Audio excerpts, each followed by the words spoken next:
সুদানে জাতিসংঘ শান্তিরক্ষা মিশনের সন্ত্রাসীদের ড্রোন হামলায় নিহত ৬ বাংলাদেশি শান্তিরক্ষীর জানাজা সম্পন্ন। ঢাকা সেনানিবাসের কেন্দ্রীয় মসজিদে তাদের জানাজা অনুষ্ঠিত হয়। দাফনের জন্য মরদেহ নেওয়া হচ্ছে গ্রামের বাড়ি।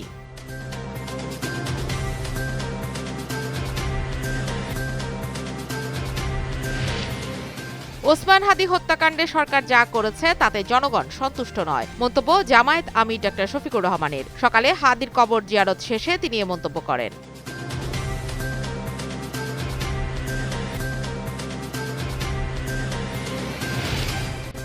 আসন্ন ত্রয়োদশ জাতীয় সংসদ নির্বাচন ও গণভোটকে সামনে রেখে আজ ৩ বাহিনীর প্রধানদের সঙ্গে সাক্ষাৎ করবে নির্বাচন কমিশন। আগারগাঁওয়ে নির্বাচন কমিশন সচিবালয়ে সেনা, নৌ ও বিমান বাহিনীর প্রধানদের সঙ্গে এ সাক্ষাৎ অনুষ্ঠিত হবে।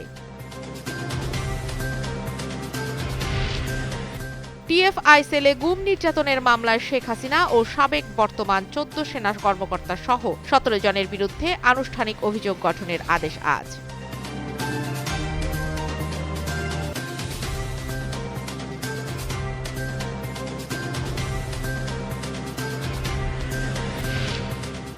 নারায়ণগঞ্জের ফতুল্লায় ফেরি থেকে ট্রাক সহ ৫টি যানবাহন নদীতে, ৩ জনের মরদেহ উদ্ধার। বিষয়টি নিশ্চিত করেছেন নারায়ণগঞ্জের অতিরিক্ত পুলিশ সুপার মোহাম্মদ হাসিনুজ্জামান।